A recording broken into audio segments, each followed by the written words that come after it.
Hey guys, I just got off work and I'm really tired. I wanted to just go take a shower and call it a day, but I was in the mood for doing a video. This video is a little bit different, I guess, than my usual fashion videos or whatever I usually do. And basically, a couple months ago, I told you guys that, or even before that, that I wanted to talk about what I was going to school for a couple months ago when I was busy. I was exhausted and stuff. And I kind of wanted to save it until I got a job. So that way it can be more of a positive video. You know what I mean? Like people can say, oh, I'm thinking about doing that now just because you got a job. That's more positive. But then I've been searching for jobs right now like crazy. And so far, no luck. And that's normal. It's been like, I think about a month I've been searching. And so far, nothing has happened yet. But, I'm just crossing my fingers and you got to keep trying. That's how the market is right now. What is this on my screen? Um, we are definitely in a different time. Jobs are really hard to come by, and I'm talking about good jobs, not jobs, like what I'm doing now and stuff like that. I'm talking about jobs where you can get your benefits and all that. They're hard to come by, and you have to be really patient. Certain fields are really in high demand right now, some others are not. So you really have to be patient and just keep trying. And that's what I'm doing. But anyway, I just was in the mood to do a video, so I said, why don't I might as well just do this video that I promised I would do eventually, even though it's not, it's before I got a job. So what did I do? I bet you guys want to know.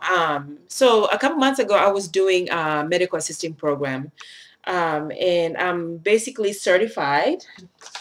I made a copy of my certification because I can't find the original, and that's it right there. This little piece of paper is what I was, hustling and struggling for. And for medical assistants, there's basically two types. There's administrative and then there's clinical. Administrative is what I got mine in. I also have a special, I'm also certified to do billing and coding, and I'll get to that later. But yeah, there's administrative where you basically do paperwork in a medical office or somewhere that is like a medical office. And then this clinical part where you're basically dealing with the patients more closely. I'm talking about like vital signs, injections, taking, taking urine samples and stuff, rooming patients, sterilizing equipment and stuff like that, which is the stuff I really didn't want to do. I'm really clumsy and I don't trust myself with touching stuff, especially with needles and stuff like that. I'm just not, it's not my thing. I rather deal with paper. I mean, I'm not like that. I love paper either, but I would rather do that. So that's what I chose. Particularly to be more marketable, you really have to do both. That's really the best. But if you're not into the other side, you're more into this one or the other, then you're going to do one. I'm not saying you're not going to get a job by doing one, but you're more likely to get more jobs doing two of those. Um, Medical assisting, it's been there for quite a while, and I know there's so many different schools out there promoting like that they're offering medical assisting, and within a few months you can get your certificate and get a job. Most of the time, you're likely not going to be able to get a job right away. As you can see, I'm still struggling with that. Places like Heal, they give that promise. But a lot of people tend to just leave the program and they never really get jobs and do something else. I have a friend who did that and she's now doing a different program, actually getting a bachelor's in something else because she did the Heal thing and it didn't work. The school I went to, the program was about 2 months. It was intense. I basically went to school Tuesday and Thursday, all from 9 to 3:30 p.m.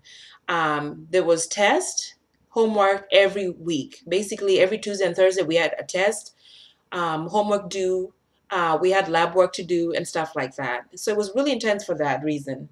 But I had a fantastic teacher who definitely made me realize even more that I think this is where I want to go. Originally, I never wanted to be a medical assistant because I felt like that's something a lot of people were doing and I just didn't want to do it.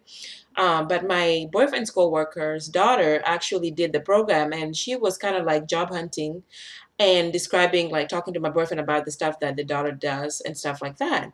And my boyfriend got excited and he came to me, was like, I think you could definitely do that job because you like people and you're lively and all these things. And I could definitely see you doing that program. And he told me about it. So I went online, looked up the program, the school the lady went to.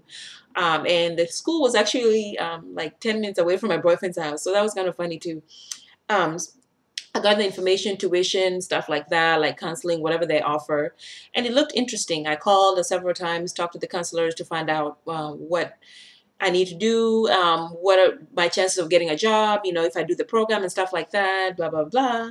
And then I was like, okay, this sounds good. I looked at the syllabus and I got excited because some of the classes that were listed kind of are related to what I did already. I already have a bachelor's in psychology, and some of the classes that were in there I already learned. So it was just like, yeah, I got excited because I was like, I know some of this stuff, so this is going to be a breeze.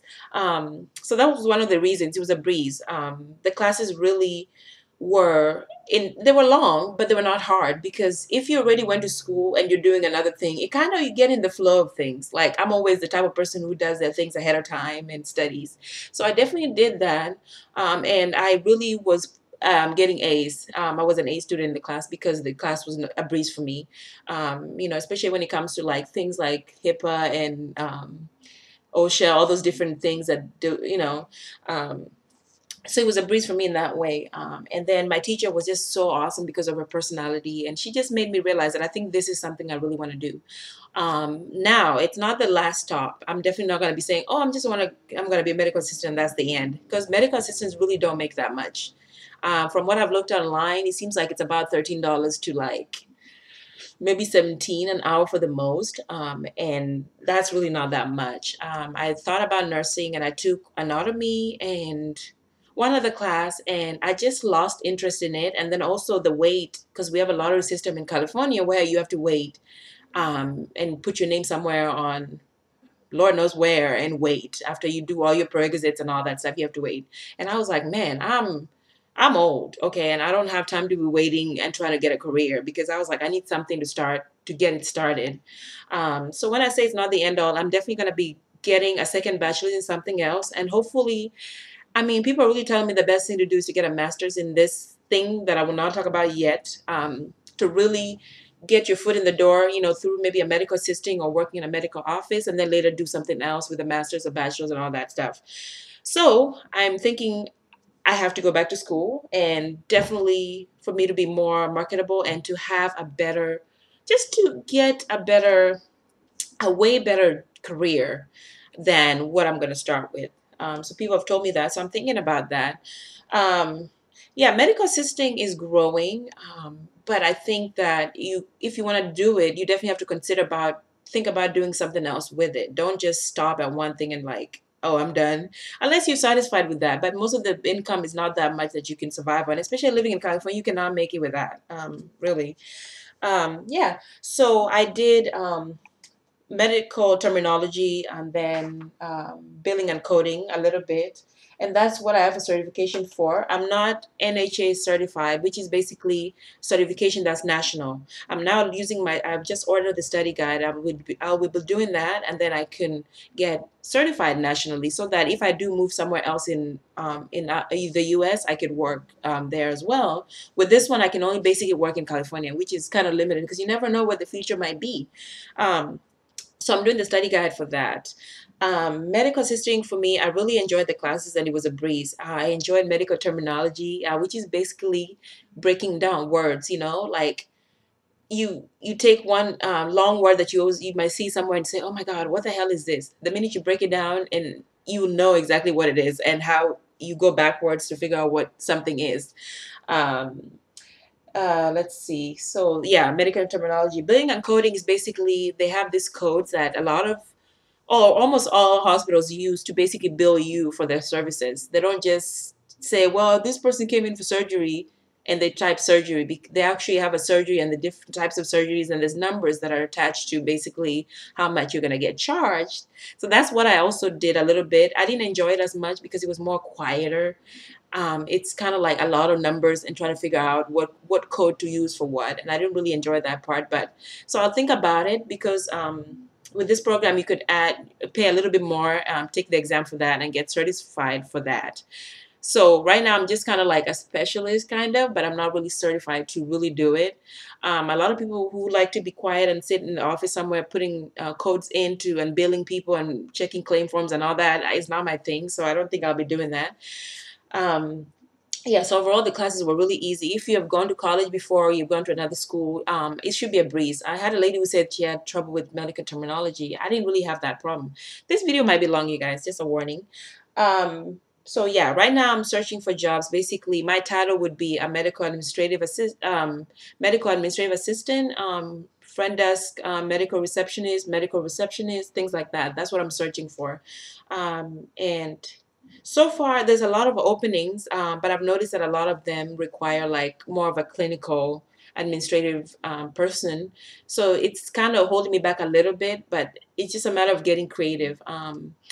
There's a front end and then there's a back end. The back end is all the stuff like equipment and dealing with patients who you have to take off like bandages and all that stuff. And then there's the front where you're dealing with the computer, you're scheduling appointments, you're calling people to remind them, hey, you got an appointment later on this day or whatever. That's the front end. So that's basically what I'm going to be doing. Um, Okay, two things I don't like about medical assisting. You have to wear scrubs most of the time. A lot of the offices do require scrubs, and I'll miss my clothes. I love fashion, but that's one of the things that I'm like, ugh. Okay, the other thing is they don't really pay that much. So you do have to either have some other plan, which is what I'm doing, and then, of something else you're going to do later on, because it's just not enough to survive on. Um, most of the schools either give you a certain amount of time, and then 40 hours has to be laboratory according to this one, and then 60 hours of externship. So sometimes a lot of students did get jobs through their externship, which is basically a 4 week being placed somewhere in a medical office to get a feeling of how things are going to be like for you. Most of the time, it's not really the realistic, but it's close.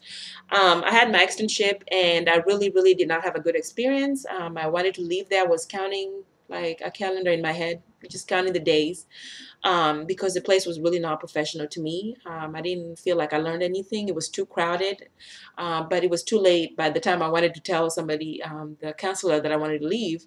So I really didn't really even care that I didn't get hired there because it was just not a place I wanted to be in anyway in the first place. Most other people did get jobs where they were doing the externship. And I really do like that I kind of got a feel of how things could be. I did enjoy being with patients because you guys know I love people, so I can deal with that. Sometimes it was emotional because some people were really in pain. I was in an orthopedics office, basically people with broken fingers, bones, and stuff like that. So sometimes it was a little bit too much, but I did enjoy the part where I would talk to people like and explain instructions to them and stuff like that. I was like, oh my gosh, I think this is something I wouldn't mind doing. And sometimes when you get that feeling inside, like, okay, I can see myself doing this, then you definitely know you're kind of heading in the right direction. And my boyfriend telling me that I could definitely do this. This is something that I would, at least for a few years. I was like, okay, I'll try it and see how it works out. Um, yeah. So let's see. What else do I want to say?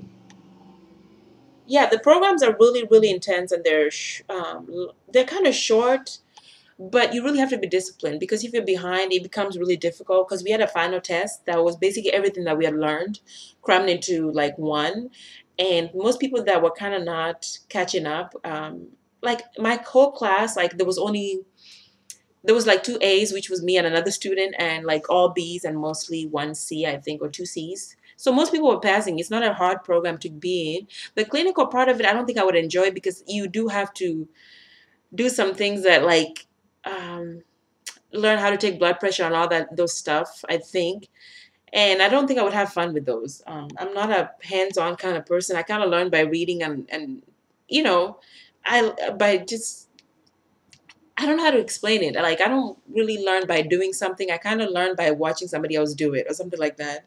So for me, I don't know how it would have been, but yeah.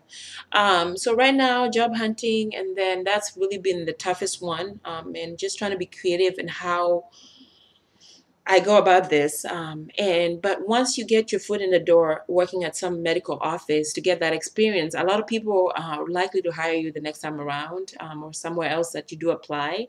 And going back to get a bachelor's in something related to medical field or a master's just really helps boost, your makes you more marketable and more likely to get hired somewhere big. Like I want to work for Kaiser or somewhere like a bigger hospital, where they definitely pay you more. Like the smaller offices, they don't really pay as much. Bigger hospitals do pay you more. So I definitely want that. I really do want that, and I think being in the medical field is really stable. We're gonna have need the medical offices and clinics and all that stuff for a really long time because people will always be sick and people get injured, people get hurt a lot. So that's something I know we'll definitely need. So um, for this school, there was really no issues with it. I think the program was straightforward. However, the job thing was kind of like it's tough. You do have to search really hard. So that's one thing that is kind of frustrating me now. I do already have my degree in the psychology, so like I already said, my bachelor's. So that helps me a little bit as far as when I'm applying for jobs. But then most of the resumes, I don't really put that on there because sometimes you may look overqualified for a certain position. You guys know that because they're looking at you like, so you have a bachelor's, but you went back for this and this and this. Like, what's going on here? Like, what happened? So it could be a good thing or a bad thing. Yeah, so I just wanted to share with you guys what I basically did for about 2 months. I'm certified now. I need to do a study guide to get nationally certified.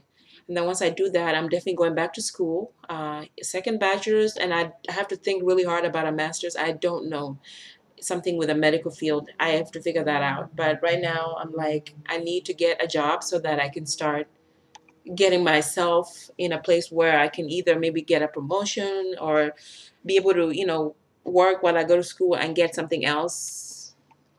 So we'll see. So I just want to share with you guys, for all of you guys that were curious, like, what were you doing, Liz, for the past 2 months ago or whatever. And yeah, so I'll see you guys later. I hope I explained everything a little bit better. Hopefully, if I did it, I'm really tired. I just got off work. So, anyway, I'll see you guys later. Bye.